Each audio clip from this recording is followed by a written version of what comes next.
Well, hello again everybody. Welcome back once again to Fairview.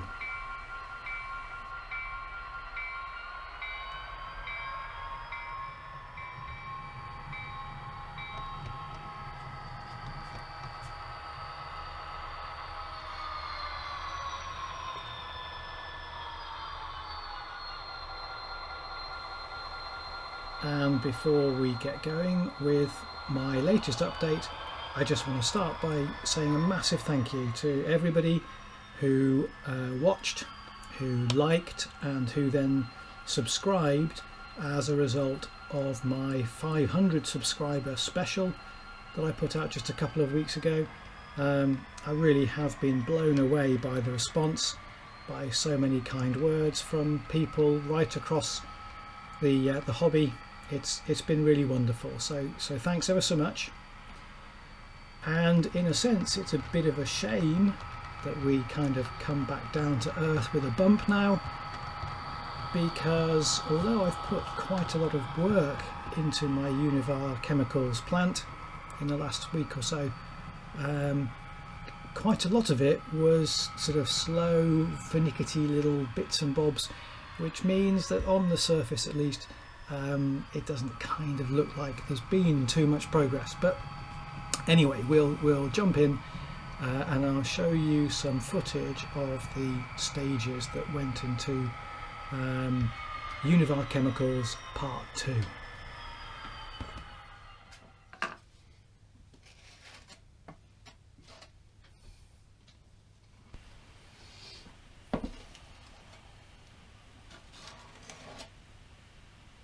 So turning my attention back to this area, the main job for this latest update was to finally crack on with the groundwork.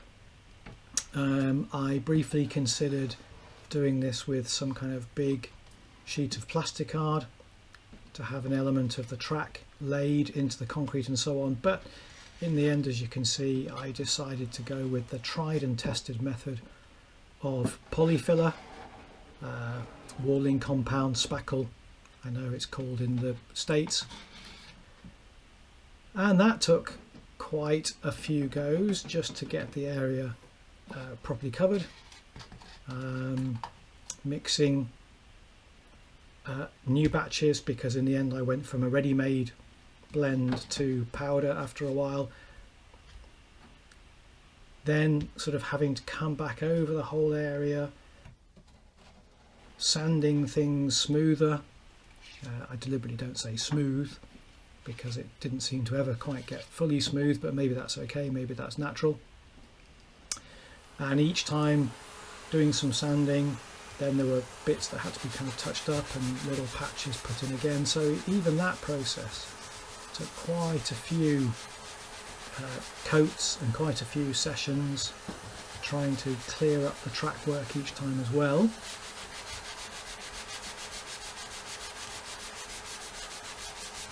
Of course, one thing I discovered was that sanding this compound down creates a heck of a lot of dust, so I quickly learned to do the sanding with the hoover actually switched on right alongside it, and actually that did catch the worst of the dust, to be fair, but again, layer after layer each time, creating a new dust cloud, meant that it was quite a laborious job.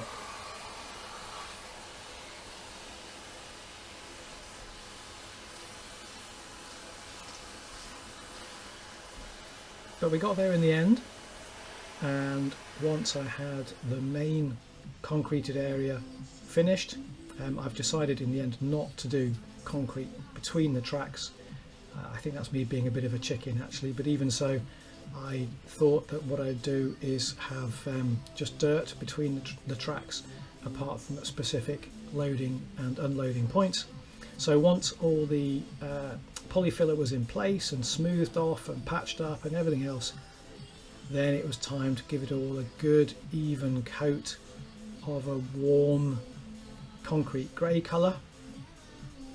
This was made up of a mix of 3 cheap acrylic artist paints a light grey, a much darker grey, and just a little touch of tan to warm it all up.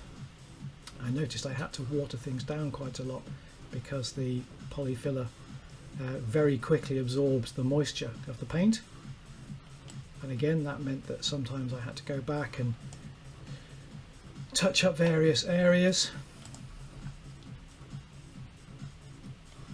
but I got there in the end. We got to the stage where the whole area was covered, not in a uniform grey, with some variations of lighter and darker patches, and it all looks pretty good. I want to do markings and things yet,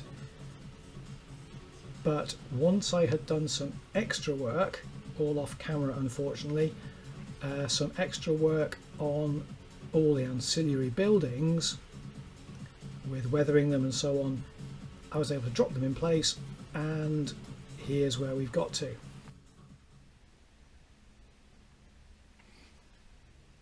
Okay, so here now we've got everything in place, seeing how the scene is starting to come together.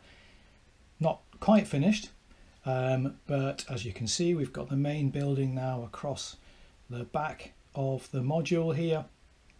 Various detail items are still quite temporary here, all the pipe work and the loading platform at the back there, none of that is fixed in place yet. It's all got to be glued together, and I need to sort of drill some little mounting holes and things in the tarmac surface. And now as the scene comes together, I've realised that I probably am going to have to do maybe even another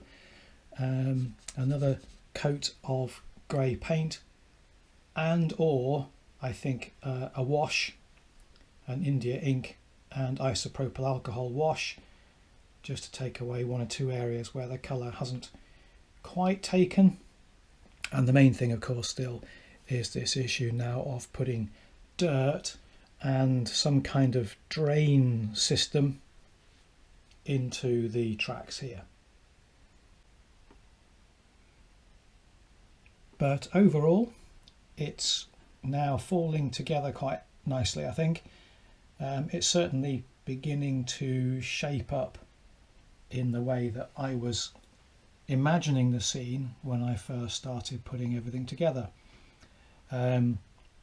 Next stage, there's going to be a part 3. It's taking longer than I thought, this whole sequence. Next stage will be fixing in these detailed parts, the loading pipe work and so on, completing the dirt and the grills in the track work, and then I'm also going to set up some kind of fencing system to enclose the whole complex. But overall it's looking pretty good, and if I'm honest, I think probably I'm a little bit sick of this one scene, so I might just park those detailing elements for a while, move on to something. I've got a couple of ideas in my head for projects down in the main layout room, but sooner or later I'll grasp the nettle and just get these last bits and bobs done. So that's it for part 2 of Univar Chemicals. I hope you've enjoyed this video. Usual deal now, please do give it a thumbs up, a like, and do please leave comments if you've got any ideas for ways that I can improve this scene. I really do value the comments that people leave. But that's it for this update. I'll just finish off with 67, 73, switching out the plant, just bringing in 3 cars that are going to be unloaded, bringing chemicals to Univar for the food preservation and food production industry. Thanks very much. Take care everybody, enjoy your model making, and I hope to see you again soon.